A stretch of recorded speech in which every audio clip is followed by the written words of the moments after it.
Hello everyone, my name is Ayele Amavi, and this year I have done my research on the lack of financial literacy resources being provided within the African American community.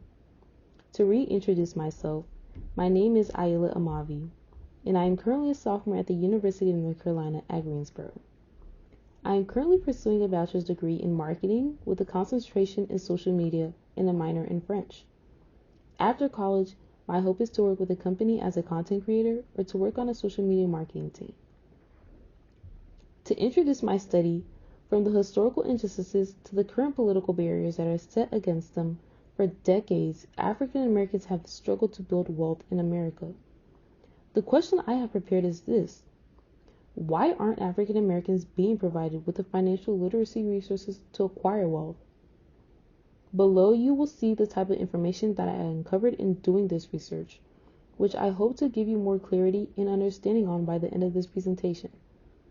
In doing this research, I have uncovered information such as the historical background and injustices that have led to little knowledge on financial literacy, how it has affected this group of people, and the solutions to closing the wealth gap and increasing financial literacy resources.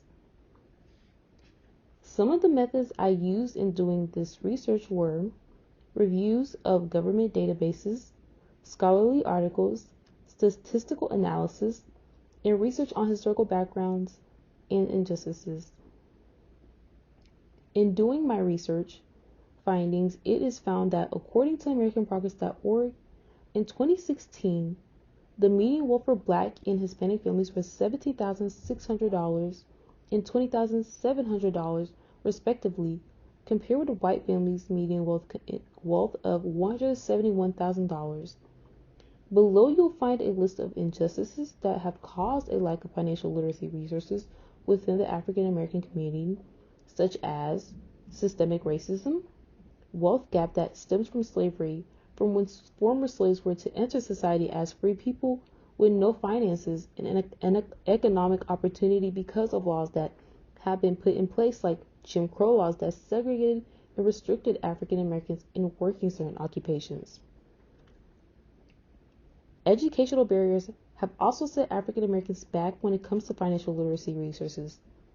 From policies to students that come from a comfortable or high-income home that have their parents teaching them about personal finance at home, leaving no personal finance courses for low-income students because their parents who are on the PTA board see no need for the courses to be taught.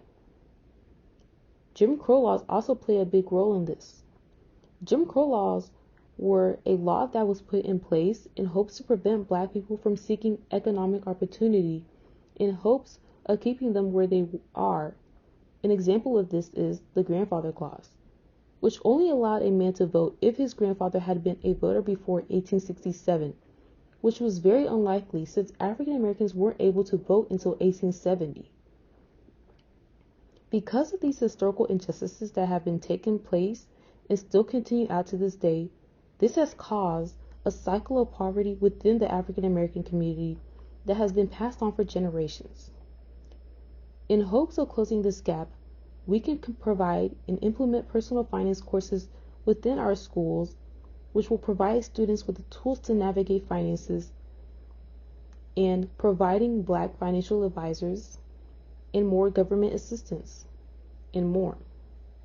Luckily, we have nonprofit organizations like 90 to 0 that are taking the initiative to closing the wealth gap by partnering with businesses, philanthropists, and academia in hopes of closing this wealth gap.